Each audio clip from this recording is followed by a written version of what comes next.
The funeral for Toronto Police Constable Andrew Hong will be held on Wednesday at noon. Hong was shot and killed in Monday's shooting rampage. CP24 Chanel Call is live at police headquarters with the latest.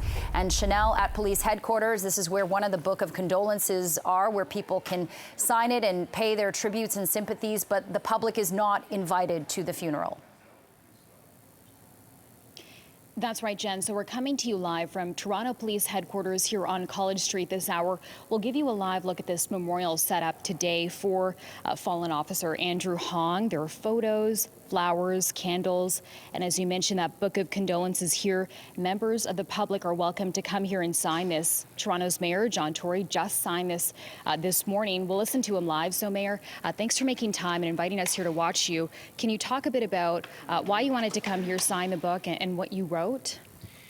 Well, first of all, I came both as an individual because I'm a Torontonian like everybody else, and I felt that as a person that I wanted to express my sympathy to, particularly to his family, and this is one way in which we can record that, and to the police family as well. But of course, I also come as mayor, and I think that there are many people among the 3 million who live in the city who are protected and served by our police officers, including Officer Hong, that would want me to be here on their behalf to indicate how deeply we mourn with the family and with the police family. In terms of what my note said, I indicated in the note first and foremost that Constable Hong was and is a hero, and then went on to say that I was here as a person to express my sympathy to his family, but was also here as mayor on behalf of the people of the City of Toronto who often can't find their way here to express those sympathies.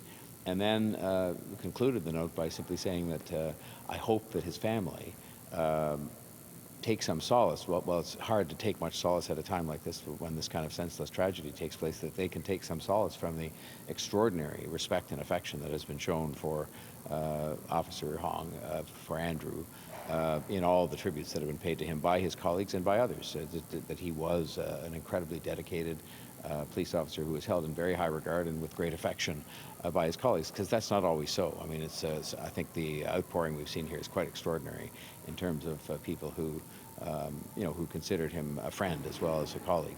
And then finally, I just noted that this was a great tragedy as well for the entire Toronto Police Service family, and that I wanted them to understand that I knew that, and that I thanked them for the way in which they keep us safe each and every day, because they do. And this is another example of how they put themselves in harm's way each day when they pull on that uniform to go out and look after us.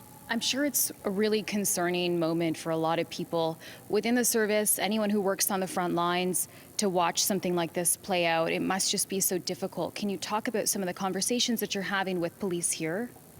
Well, I've talked to a lot of police officers starting the night that Officer Hong's body was brought back to the coroner's building, and out, just because I've been out around the city the last few days since this happened. And I just think that what they appreciate more than anything else on behalf of people like me, but also fellow citizens, is to hear from the people, to hear from, yes, the mayor, but more so even from the people that they serve in the City of Toronto, that they understand what a traumatic event this is for the police service, obviously for Officer Hong's family, but for the entire city.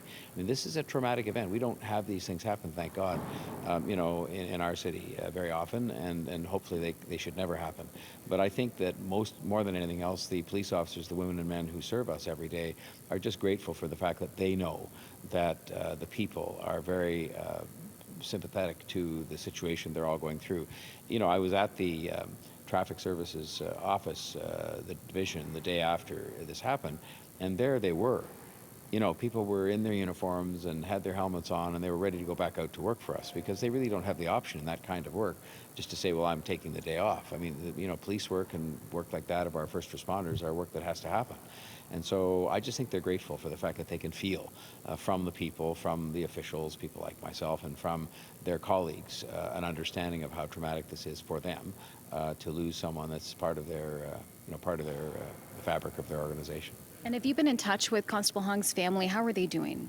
My understanding from talking to, I've been in touch by text with them, and because I find, you know, that's a better way to deal with people in the context of not being as intrusive as the telephone, and I have been, and I also, of course, am asking about that as recently as just this morning. And my understanding is that they're doing as well as could be expected. You know, this is I mean, you can imagine, you know, on one day, you wake up one day, and that morning, your husband and son and father goes out to work, and later that same day, you find out that he's been killed in the line of duty. I mean, this is, you know, it's hard to even fathom that. And my understanding is, though, that they're doing quite well, and I will see them, of course, at the visitation that is coming up in the next couple of days. Mr. Mayor, almost immediately as details. And that was just Mayor John Tory paying his respects and speaking to us about Constable Andrew Hong at Toronto Police Headquarters, where a book of condolence is open for signing from the public. Andrew Hong's funeral will be held next Wednesday at noon.